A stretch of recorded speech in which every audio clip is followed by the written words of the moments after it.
The dog yelped. It wasn't just a noise. It was a cry that cut through the parking lot like a blade through silk. Everything stopped. Shopping carts halted mid-roll. Conversations fizzled into silence, and all eyes shifted to the source of the sudden shock. A leather boot hovered, lowering slowly after making contact with the ribs of a mutt too small to fight back and too loyal to run. That's when she saw him. But let's rewind. 2 minutes earlier, the world hadn't cared. It rarely did. Renata sat in her car, engine off, fingers resting on the steering wheel like a pianist unsure of their next chord. Her mind was elsewhere, orbiting in that quiet space survivors know well. A place made of memories that hurt to visit but never stop echoing. She wasn't dressed like a hero. Black tee, dark jeans, boots dusty from the construction site she had walked past that morning. Hair pulled back in a low ponytail, makeup minimal. Her presence, forgettable to most. And that was fine by her. She was just finishing a lukewarm iced coffee when the roar of the motorcycle pulled her attention back to earth. The biker didn't ease in. He invaded the lot, like he owned it, like the rest of the world existed only to orbit around him. Ren watched as the man parked his ride with theatrical aggression, revving the engine one last time before dismounting. Her instincts tensed, not because of the noise, but because of the energy, the kind that doesn't just fill space but tries to dominate it. She followed his gaze. A few feet away, sitting beneath the shaded edge of a cart return stall, was a man the world had stopped seeing long ago. Clothes hanging loose on a wiry frame, skin sun-baked and wind-beaten. His eyes fixed on the ground, one hand holding a cardboard sign, the other resting on the scruff of his dog. Ren had seen him there before, always in that same spot, always with that dog. Calm, alert, protective. The sign read the same every time, "Please help. Me and my best friend." Simple. Heartbreaking. The biker moved toward them. Ren knew how this kind of thing went. She had seen it before. Words hurled like stones, sometimes just sneers, often nothing at all. Most people just sped up their pace and looked away. But this man didn't pass by. He stalked forward, and then it happened. The kick, the sound of a boot colliding with fur and bone, the yelp that followed, and the stillness that came after. Ren's hand was already on the door handle, but she waited, not out of fear, but calculation. She had learned not to step in too early. Sometimes timing was everything. You could save a moment too soon and miss the deeper wound trying to be inflicted. The biker hovered over the man now, a sneer twisting his mouth. "Bet that dog's worth more than you," he muttered, voice thick with contempt. The homeless man curled slightly, not from physical pain, but from the shame that tried to swallow people whole. The dog didn't bark. It didn't growl again. It just lay there, watching. Loyal, even in fear. Ren stepped out of the car. She didn't slam the door, didn't make a show. She just walked, every step deliberate, every breath slow. The biker was still talking, berating the man, mocking the dog. That's when she spoke, just one word. "Enough," like a bell tolling through the lot. Heads turned, phones lifted, shoppers froze mid-step. The biker looked up, eyes narrowing as he took in her figure, a woman, confident, not shouting, not flinching. "What did you say?" he barked, as if disbelief could shield him. Ren kept walking until she was close enough to be heard without raising her voice. "I said that's enough." The world, for a breath, held still. The story had begun, and the first stone had been thrown. Not with violence, but with courage. The biker's expression twisted, not in fear, but confusion. He had expected anger or threats. What he got was stillness. A woman standing between him and the homeless man, like she had all the time in the world. Ren didn't break eye contact. The biker chuckled, low and mocking. "You really gonna stand there and act like some parking lot cop?" Ren blinked slowly. "Number. I'm just someone who still sees him." She nodded toward the man sitting on the ground. The biker scoffed. "See what? A bum and his mutt?" There was movement behind her. A woman in a business suit stopped pushing her cart and stepped to the side. A teenager with headphones pulled them off, inching closer. A man near the automatic doors lowered his phone, watching silently. People were noticing. Maybe they always had. Maybe they just needed someone to go first. Ren crouched beside the man, keeping herself between him and the biker. "You all right?" she asked softly. The man didn't answer at first.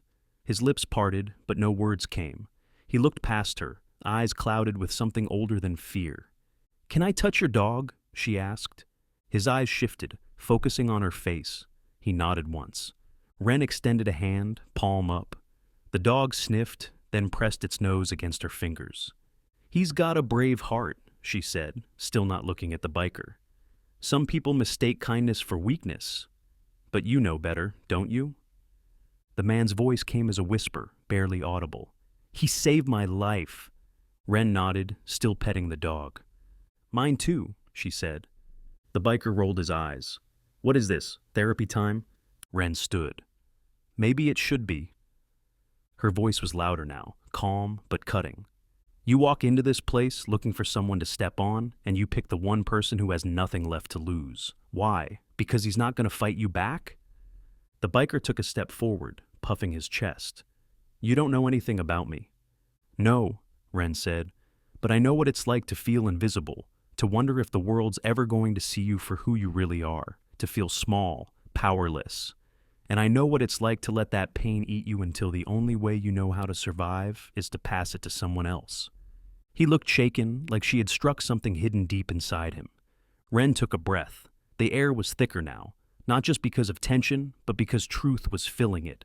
She turned to the crowd forming around them. "Anyone here ever felt like they didn't matter?" she asked. "Raise your hand." It was a bold move. There was silence at first. Then a woman near the back lifted her hand slowly. Then a man in a delivery uniform. Then two more. And suddenly it wasn't about the biker or the homeless man. It was about all of them. "Look around," Wren said, her voice steady. "You think you're alone? You think you're the only one carrying something heavy? You're not.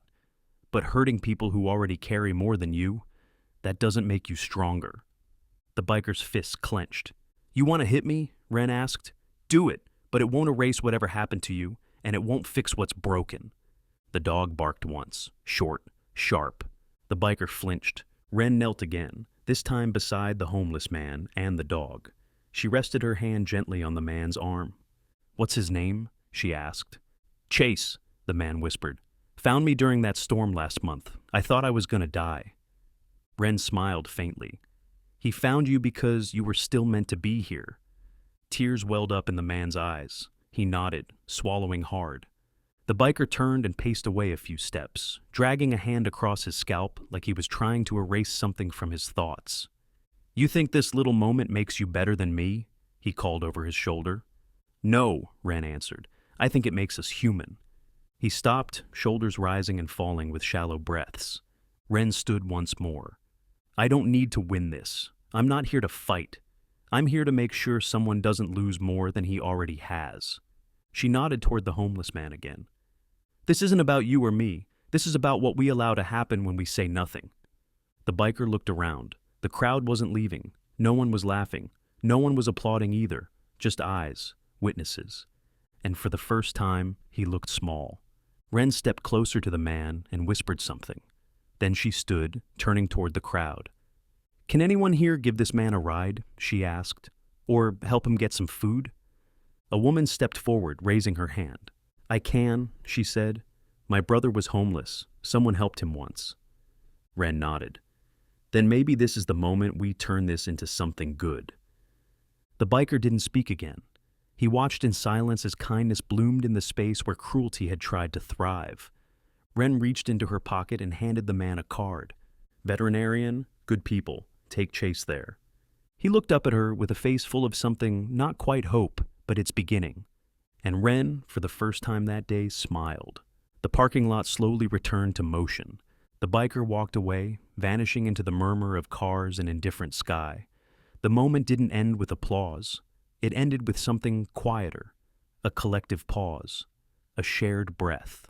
Wren stayed by the man and Chase. She didn't rush to leave, not yet. The woman who had stepped forward earlier handed the homeless man a small container of food from her shopping bag. Nothing fancy, a sandwich, a bottled water, but the way he received it made it feel like a feast. Wren stood a few feet back, watching. Her hands were in her pockets, but not out of comfort. her fingers curled inward, nails lightly pressing into her palms. This scene, this place. It reminded her of something she hadn't thought about in years. Once, she too had sat on a sidewalk, not quite homeless, but nowhere close to safe. It had been right after she left home. Her father's words still rang in her head, years later, like a bruise that never faded. "You're not my son, and you'll never be my daughter." It had been raining that night, not a gentle rain, but one of those unrelenting torrents that soaked everything. She remembered the way people avoided looking at her, how umbrellas moved aside to make space for everyone, except the girl with the too large coat and suitcase full of choices that no one understood. She had spent that night under the awning of a closed bookstore, clutching her bag, watching headlights smear across puddles, hoping no one noticed her, and aching for someone to. That night, a stranger had walked past, stopped, and offered a cup of hot tea. No name, no lecture, just warmth. She never forgot that. Back in the parking lot, the homeless man leaned down and kissed Chase's head. Wren exhaled slowly and stepped away, finally turning toward her car. As she walked, someone caught up to her, the same teenage boy who had removed his headphones earlier. 17, maybe 18, skinny, nervous energy clinging to him like static. "Hey," he said, voice barely above a whisper. Wren turned. That was really brave," he said. She smiled gently. It wasn't brave, it was necessary. He hesitated, looked down at his shoes, then back at her. "I think I'm like you." Wren tilted her head, trying to read the meaning between the words. "I haven't told anyone yet," he said. "Not even my mom, but I'm figuring it out." She said nothing, just nodded. "I saw what you did," he added. "I don't know if I could ever do that, stand up like that." Wren looked him in the eyes. "You already did." He frowned, confused. "You stayed. You didn't look away. That's the beginning." His mouth trembled slightly, a war between a smile and something close to tears. "I'm Chris," he said. "I'm Wren." They shook hands, no rush, no fanfare, just two people sharing a moment. Chris glanced toward the crowd beginning to dissolve. "Is it always that hard?" he asked. "No," she said after a pause. "Sometimes it's harder." He let out a small laugh. "Great." Wren reached into her pocket again and pulled out another card. Not the vet. This one had a name and a number, a counselor, someone who had helped her when she needed it most. "Just in case," she said, handing it over. "You don't have to be alone while you figure it out." Chris took the card like it was a lifeline. "Thank you," he said. She nodded, then walked away. Inside her car, Wren sat still for a moment before starting the engine. A part of her wanted to drive, get away from the weight of what had happened, but another part, the one she trusted most, told her to sit with it a little longer. Her fingers traced the edge of the steering wheel, her eyes unfocused, drifting to the image of the man and his dog, still seated in the same spot. This time, though, people saw them, really saw them, not as a warning or an inconvenience, as human. Wren closed her eyes. She didn't need to cry, not today. Today she had done something that mattered, and sometimes that was enough. The parking lot had emptied. The afternoon sun tilted west, casting long shadows across the rows of painted lines. Wren sat in her car with the door still open, the keys in her lap. Her breath had finally settled, but her mind hadn't. She glanced into the side mirror. Chase was curled against his owner, tail flicking lazily, as if the dog had already moved on from the day's chaos. The man was eating quietly now, sharing bites with the dog between sips of water. For the first time, Wren noticed how young the man really was, maybe early 30s. The grime and wear made him look older, but the way he fed the dog first, that kind of love, had a strange way of revealing truth. She looked away. It hurt in a strange way to see someone so invisible still capable of so much tenderness. She started the engine, eased the car into gear, and pulled away. By the time she hit the road, her thoughts had shifted. She wasn't used to being looked at. Most days, people didn't notice her at all. Today was different. Today, too many people had seen, and one of them, she realized, hadn't left when the others did. She had noticed him leaning against the far wall of the grocery store, not filming, not yelling, just watching. Dark jacket, baseball cap, eyes shielded by sunglasses. He hadn't spoken, not even when the biker walked off. He hadn't moved either. Wren hadn't thought much of it then. But now, as she turned onto a quieter street, something didn't sit right. A pair of headlights appeared in her rearview mirror. Close, too close. She changed lanes. The car behind followed. She turned right without signaling. So did they. Not a mistake then. She kept calm, kept her breathing even. Her hand slid from the steering wheel to her phone on the passenger seat. Her thumb hovered over the power button. Then the car backed off. Pulled away at the next light. Vanished. Her pulse didn't settle. Not right away. It wasn't paranoia. She had been followed before. Back when she first came out. Back when certain streets weren't safe to walk. The gut knew what the mind tried to rationalize. This hadn't been coincidence. Wren pulled into a small parking lot beside a gas station. She turned off the car and took a moment, letting the silence return. A strange thought crept in. What if the biker hadn't acted alone?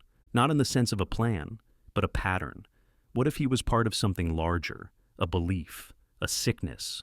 One that didn't just show up in parking lots, but seeped through every crack of the world. And what if her standing up had drawn attention from something she couldn't see yet? She shook her head, trying to push the thought away. Maybe it was just a weird guy watching. Maybe the car was just impatient. Still, something clung to her. She grabbed her phone and scrolled through the recent news. And there it was. Local forum. A thread already forming. Biker confronts homeless man. Mystery woman intervenes. Someone had posted a blurry photo. You could barely see her face, but it was her jacket, her frame, her posture. Comments beneath were split. Some praised her. Others, less kind. One comment caught her eye. Anyone recognize her? Asking for a friend? Wren clicked the profile. Private account. No mutual friends, no location. Her stomach tightened. There was another comment. Some people don't learn until it's them lying on the pavement. She closed the app, locked her phone. She didn't feel brave now. She felt hunted. Not by a person, by attention. It was one thing to help someone. It was another to become a symbol. Symbols attracted devotion and hatred. Both were dangerous. A knock on her window made her flinch. She turned quickly. It was the gas station clerk, mid-20s, nervous eyes.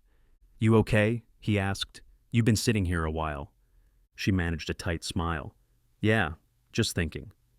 He nodded. That guy from earlier, the biker, he's come around here before, picks fights sometimes. Did anyone ever report him? The clerk shook his head. He knows when to vanish, but he'll be back. Wren looked past him, toward the horizon. The sky had started to bruise into twilight.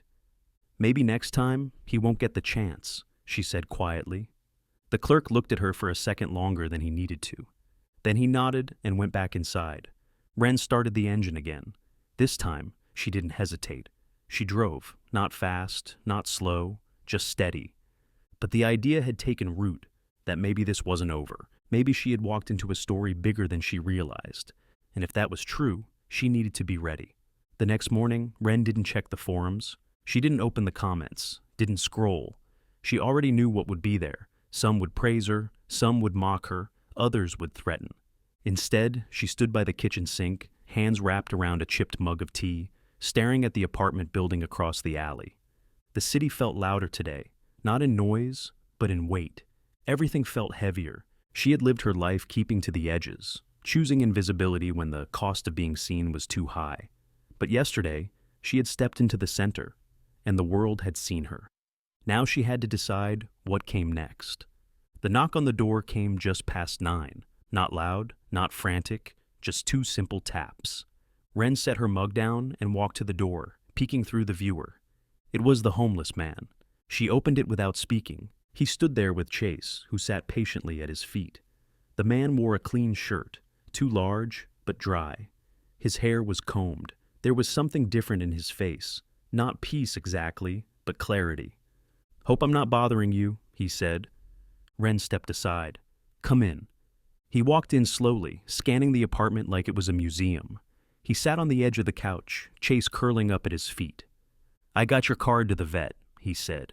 They helped him, checked him out. No broken ribs, just bruised. Wren nodded. Good. He took a deep breath. I wanted to say thank you. I didn't have the words yesterday. You don't need to, she said, but he spoke anyway.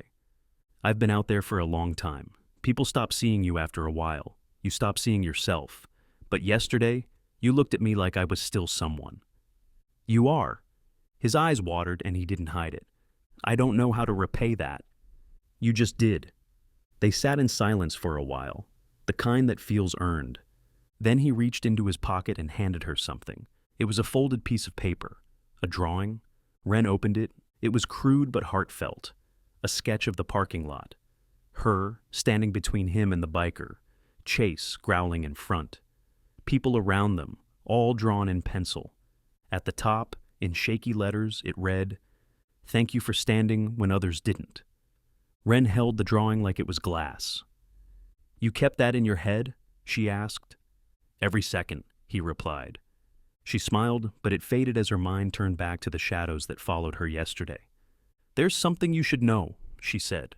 He looked at her, listening.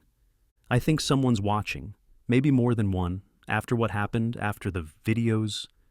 He nodded slowly. "Yeah, I felt it too. People have been asking questions. Someone tried to follow me after I left the vet." "Did you see their face? Number?" "Just the feeling, the kind that crawls up your neck." Wren stood and moved to the window. The alley was quiet, but she knew better than to trust quiet. "You can stay here if you need to," she said. He looked down at Chase, who raised his head, as if giving approval. "Maybe just for a bit." Wren turned back to him. "What's your name?" He blinked, like no one had asked him that in a long time. "Dante," he said. She nodded. "Nice to meet you, Dante." He looked at her. "What about you?" "Wren." He smiled. "Nice to meet you too." That night, Wren didn't sleep much. She stayed near the window, eyes scanning the street. Nothing happened, but something had changed. She was no longer hiding. The next day, she walked downtown with Dante and Chase. They stopped at a small shelter, one she knew well. She introduced him to the coordinator, vouched for him, and walked him through the process of getting help. No cameras, no applause, just kindness, quiet and real. As they stepped outside, Dante turned to her. "You didn't have to do all this," he said. Wren looked at him. "I know." He paused. "Then why?" She thought about that. "Because someone once handed me a cup of tea in the rain," she said, "and it changed everything." He nodded, and then, almost like instinct, he hugged her. It wasn't long, just long enough. That evening, Wren passed the parking lot again. The spot was empty, just sunlight painting gold on the pavement. She parked for a moment, rolled down the window, and breathed in. The world hadn't changed, but she had. And sometimes that was where it all began.